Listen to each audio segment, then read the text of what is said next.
Rory, what are you guys expecting this holiday weekend? We're expecting a lot of traffic tonight and tomorrow. We're expecting a lot of people using GPS, doing a lot of turnouts. I would recommend anybody traveling using GPS to use the ferry toll booths as your input into the GPS coordinates. It'll help out a lot. What's it like on a holiday weekend down here? It's very hectic. There's a lot of people not familiar with our process, and they're not aware that they're making it worse by coming down here and just being in the way. It would help out if they use the GPS coordinates appropriately, so that it would help out. It's just people walking everywhere. We got cars coming in, trains crossing. We've got turnouts that we're doing. We're trying to keep everybody safe and move these vessels as efficiently as possible. Talk a little bit about the temperament of folks by the time they get to you. Well, generally everybody's just in a rush. And nobody's really angry. They might be frustrated that they're in the wrong area, but generally it's just a feeling of frustration. So we try to keep it calm and stay very friendly with them and give them slow, precise directions on where to go to pay. As long as everybody stays calm and friendly, it helps out a lot. Do you deal with a lot of folks just kind of unfamiliar with how you guys work, how you load up, where you sit in line, any of that? Absolutely. The signs downtown are not always the best, and with everybody using GPS, a lot of times they miss the one sign on 3rd Avenue that we have, and so we have to direct them back and around, and that can cause some frustration, but probably a moment of disappointment. Yes. See how many people are in front of them? Absolutely. The bribes start to come out, but they still have to go back and get in line like everybody else, and it can be frustrating, but unfortunately in the day of GPS, it's becoming more and more common. So How many boats an hour here? we have one about every 45 minutes. Okay. How many vehicles?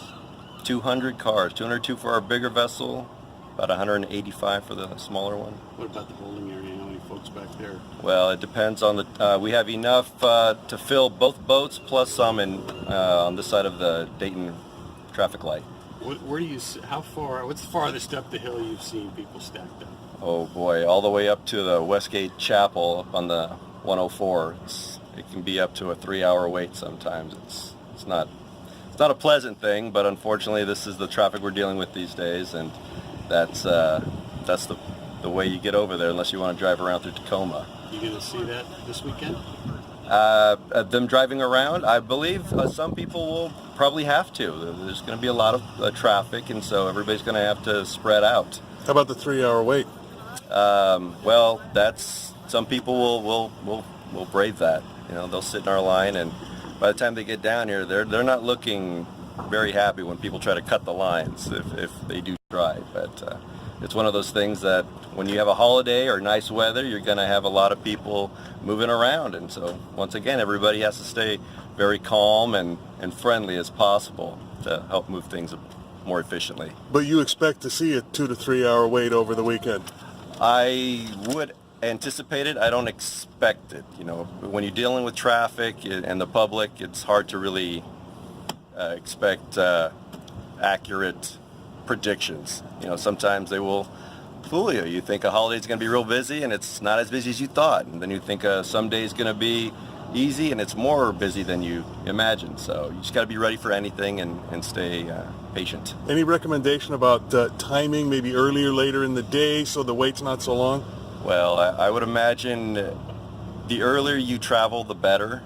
Throughout from about 9 till 5 o'clock, it's going to be really busy. Anytime after 7 is a good time to travel, generally. It's when we slow down. But during these heavier times, we can overload boats up until 9, 10 o'clock at night. What do you think the break-even point is? Someone pulls up here, and you tell them it's going to be this long of a wait. At what point is it better? You think it'll take less time if they just start driving? Well, during a holiday weekend, it's a toss-up. If you want to wait in line for that time, or do you want to be in traffic on the road for that time? That's a personal choice. That's a really tough one to make for some people. Right. So Yeah, for sure. So let's say you have a train coming through around loading time. Are you guys able to stop it so you're able to load the boat? absolutely, yes. We do not stop the trains. They were here first, so they have the priority. All our traffic lights turn red, so it's a safety precaution that goes into place. Everything stops as far as our loading, but we make sure everybody's safe and not on the tracks, and that we can definitely get people to where they need to go in a safe manner. All right, thanks, Rory. You're very welcome. Thanks, Rory. You bet, Ian. For the microphone company. Appreciate it.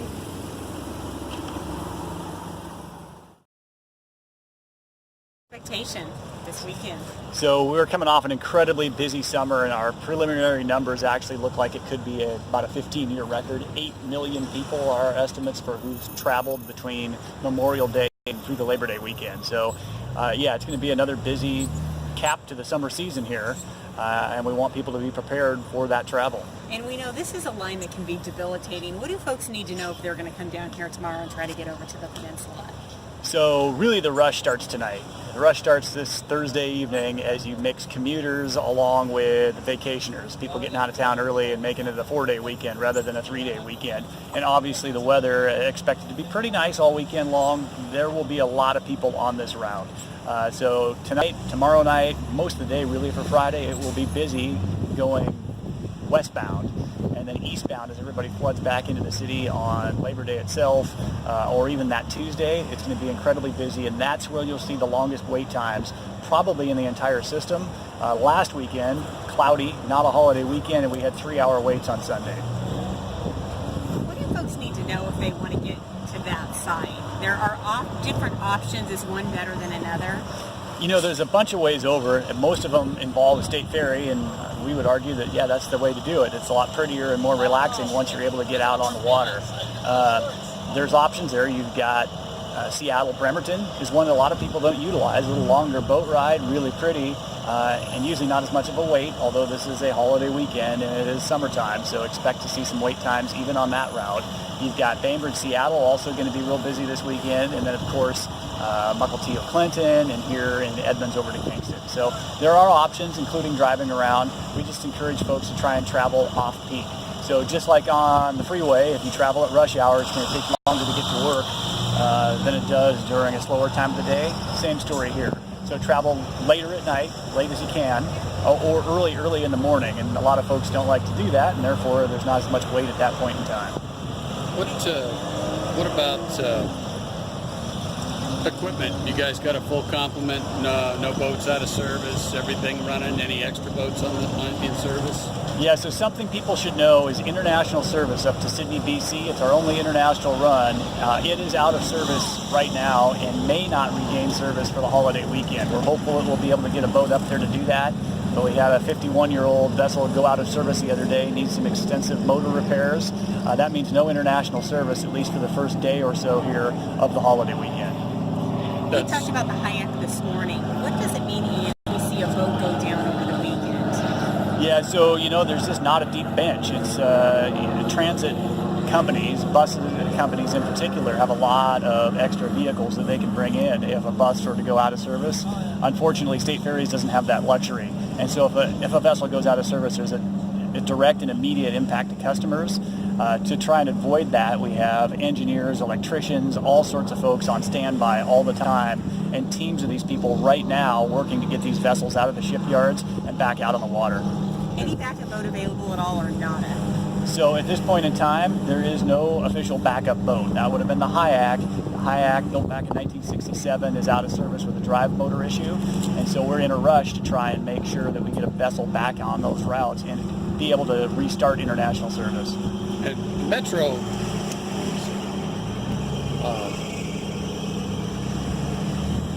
Metro doesn't use 50-year-old buses either, do they? Yeah, it's kind of an interesting thing. I mean, obviously, we're not an airline, we're not a bus company. Washington State Ferries is a unique part of travel here in Washington State. And 99% of the time, things go exactly as planned, and when they don't, people definitely notice, and it's no good if it's your sailing that is canceled, and that's why we have these crack teams of engineers out there all the time to make sure these things work as much as possible. No holiday weekend for you guys then? Yeah, it is truly all hands on deck, especially during holiday weekends. Again, this is the route that sees the longest waits in the system typically. Coming back this direction after the holiday weekend, you can see up to 3 hours real easily. So let's say somebody's stuck up the hill in this long line, Ian, and they decide, well, they got to wait, they want to go grab some food or something, they leave their car behind. Is that allowed? Well, anytime you're in a line that might move, you probably don't want to leave your car behind. Once you get into the holding lanes here, you have a few minutes in between vessels. You may be able to jump out, grab a coffee or something along that lines, as long as you're aware of when that vessel boards. Anything you can say to folks who are going to be traveling by ferry this weekend who might feel some frustration over the extended waits?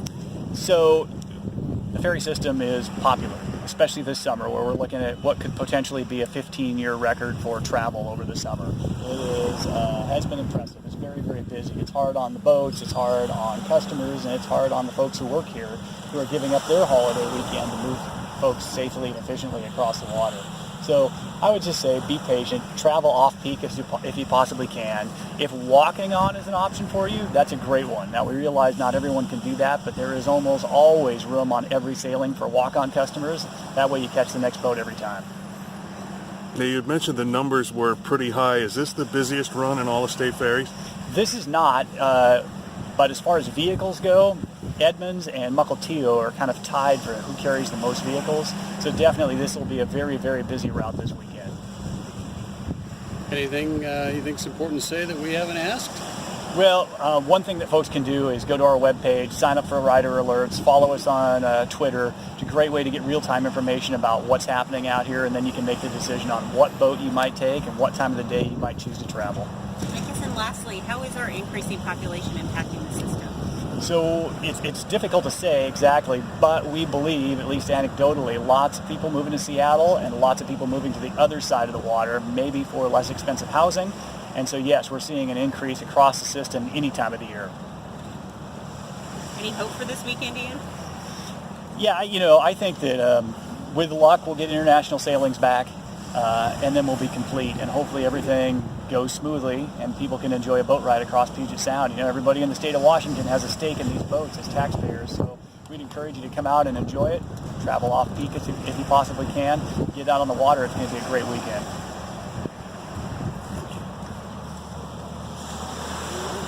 All set?